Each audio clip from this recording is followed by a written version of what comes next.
The first thing I would say is don't jump right in. It's a long process. I worked at a Department of Education before I worked at Tembo in the state of Hawaii. And we usually jumped, when we had a thing to do, we usually jumped here to development. And needless to say, we didn't really know what we were building oftentimes. We knew it had to be done soon. We didn't really know who we were building it for, but we had big senses of audience. And when I started working at Tembo, I realized that there's a whole group of people who actually are called designers, who I hold in very high esteem now, who spend more of their time actually outlining processes and trying to solve problems for users than actually drawing things, which is what I thought they did. So I would just encourage you to, regardless of sort of what you're trying to do, this process of going through a sort of a design thinking process applies not just to making online web report cards. It probably also applies to making school walkthrough videos, things like that too. But the first key step is understand what you're trying to do. Who's going to use the tool? We talked a lot about audience, right? So you've hopefully started that process. What are they going to try to do with it? How do they do what they're trying to do now? Like, what's the difference between what you're trying to build and what they're doing right now? And what's not working for them in that process? And if the answer is there's something, that's where your tool should live, right? Your thing should live in the place that improves upon their current experience, not necessarily reinvents it. So I'm calling this stage wireframes. All I really mean is don't jump next. Once you define this, don't jump next to talking to your IT team, to your data people, to your whomever, and say, all right, now go do it. Try to make some low fidelity version of what you want and start shopping that around. Think about structure, think about content, functionality, and behavior. And try to just think about those things. Right now, this stage is really the sort of core to getting the information hierarchy right and getting the messages right. Not the stage to really talk about what's my favorite color. I really hate this font that we use right now.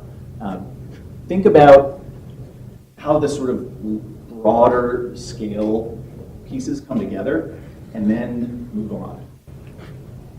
And I just kind of want to, sometimes this term wireframes was one I also didn't use a lot before I worked at a firm that had designers in it. One, I'd never made one in my life. So this is like what our designers make. They have like fancy software. But this is like what I make now. And this is me drawing on a piece of paper. And I literally gave this to one of our clients who is paying us quite a bit of money to make a tool for them. And the first thing I showed them was this. And the best part about this is it's really easy to change. All the time I've invested is drawing on a piece of paper. And the best part about their input is they can draw too. And so they can come back to me and say, Dave, X, I don't like that one. Please do this and draw. And in a 1 hour meeting, we can make 10 more versions of that tool. Whereas this is sort of a fancier version. We still use this quite a bit, pretty much higher fidelity, but they're both fairly easy to change. And I haven't ever talked to somebody who's really expensive to hire, like a developer or a true designer, and made them build something and then changed my mind and lost all that money. You'll still notice that even when I make a better looking high fidelity version, this is only just boxes on a page. It's only just, I want the score first, I want an explanation first, I want some explanation of scores next, I want comparisons after that, and then I want this thing. We haven't started thinking about what color should this be? What should this chart even look like? Or what should this say? What's the final text that we're going to put in there? Not something that we're talking about yet. So make something that's easy to change first. Change a lot, and then invest the resources into like a true development. Now let's decide how to organize content, because that's the kind of key question in a wireframe. First thing I will say is start with a headline. Steve alluded to my newspaper article kind of comment. Newspaper headlines, newspaper articles start with a headline, and many of us only read those headlines. I'm certainly guilty. I get an email every day from the New York Times. I read 10 headlines, and maybe I click once if I have extra time sitting on a bus, right? That headline matters, so start there. Get really clear about what you want to say in that headline. If you don't start there, people will not actually understand what you are trying to tell them. So I hear a lot from our clients, well, I don't want to be judgmental. I don't want to have an opinion. I just want to share data.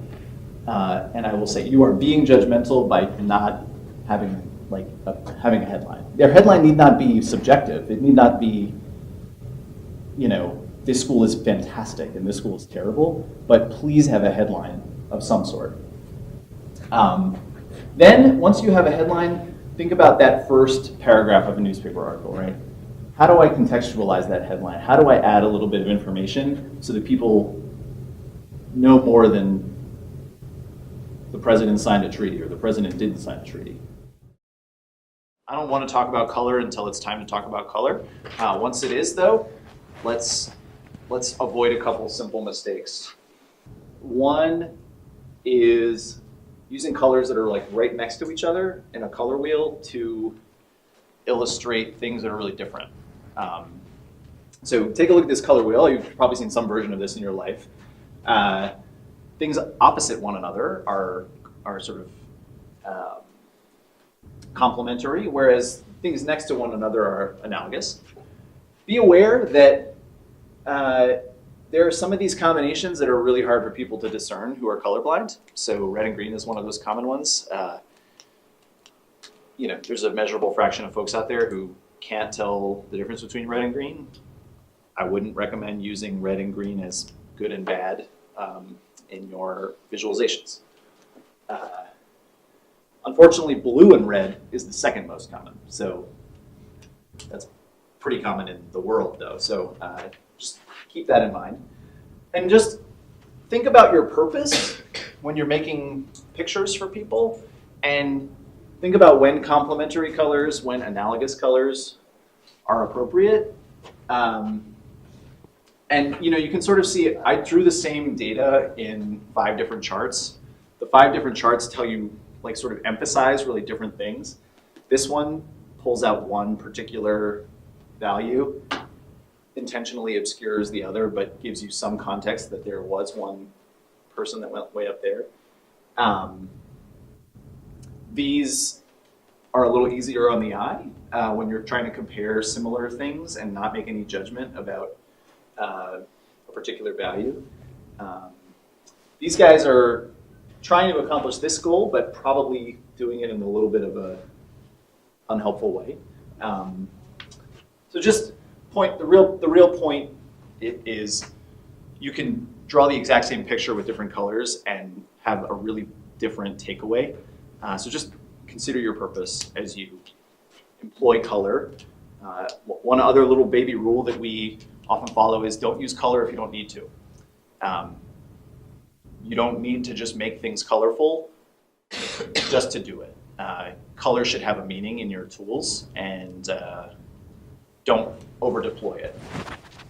Another simple one is just print things on white. There's a couple tools out there that actually make visualizations where the background is by default not white. It's just objectively harder for people to see that. So just make pictures on top of white backgrounds and you'll have more luck. This is, for those not familiar, this is a really fairly common statistical software. The standard background for these charts, whenever you make one, is off-white. And so it's just a little harder to read than it needs to be. The other one is deploy charts intentionally. Very often I have conversations with folks that say, I don't want a page with all of the same chart on it. I just want it different because it's more fun, to be different. And often that ends up meaning that we deploy some visualization in a like one visualization gets shortchanged because it has to be a pie chart or something, because it's not. And the whole point being, there is often a simple approach to how to use chart types. And I would just start with these defaults. If you do that, you will be better off. Compare using horizontal bars. People understand these really, really well. They are boring and they are really effective. Do not be afraid of them. If you're presenting data over time, use a line chart. You don't need to use a bar chart. You don't need to use any other measure. Just paint it as a line is also the most efficient way. I will say that the majority of our tools deploy these two chart types exclusively. And we get whole accountability systems reported with just this. So don't be afraid. For more complex kind of concepts, I prefer a histogram for distributions of data. And for comparing two variables and measuring a correlation, I like scatter plots. I will say that I almost never put these in a tool designed for the public. We just have found with our testing of our small product that people just really struggle to correctly read these two chart types. A couple of other sort of points here about just be thoughtful about how much real estate you're devoting to different items. How you deploy things on the page actually really can have an impact about how people value them. Steve, jump in here if I'm doing a disservice to this, but you can just sort of see how we're using different amounts of screen real estate and getting different sort of impacts when you read two charts about the same thing. So just be conscious of how you're using that. One common behavior is like one label is much longer than another, so we make that section really big, and then the other label is really small, so we make that section really small, and that has no relationship to our actual value of those items, but we happen to think that safety, attendance, and chronic absenteeism as a category is more important than the thing that has a much shorter label. Another one is just is to think about how you word metrics actually really matters. So we only ever use positively valenced measures in our tools. So because every time a bar is longer, it is a better outcome, no matter what you're looking at. So when you think about a negative measure, like the proportion of kids who were suspended or the proportion of kids who were chronically absent, all of a sudden you're asking users to say, oh wait, okay, for this one, shorter bars are better, but for the next one, longer bars are better. And people just trip up on that all the time. Much easier to just flip the definition of the metric and say proportion of kids who were not suspended or proportion of kids who were not chronically absent, and just allow people to have longer, one type of visualization to look at. The last point that is also stolen from Steve's research that I get to talk about is a point about how you scale visualizations. So just think about your scale. Students with no suspension, so a positively balanced measure that has pretty low variability for these three schools, right? The difference is 10 percentage points. But the difference between like a 12% suspension rate and a 2% suspension rate is very significant. Versus representing it like this with the variation really odd, really clearly documented, but actually sort of misleadingly represented. 88 is not this much smaller than 98 when you're thinking about the height of a bar. So you're doing folks a disservice if you try to make bar charts like this. And there might be other ways to sort of, if you really believe it's important to represent 88 and 98 as really far apart, you might consider other visualizations to avoid this kind of a chart. Or represent the data as they are and use a scale that is appropriate.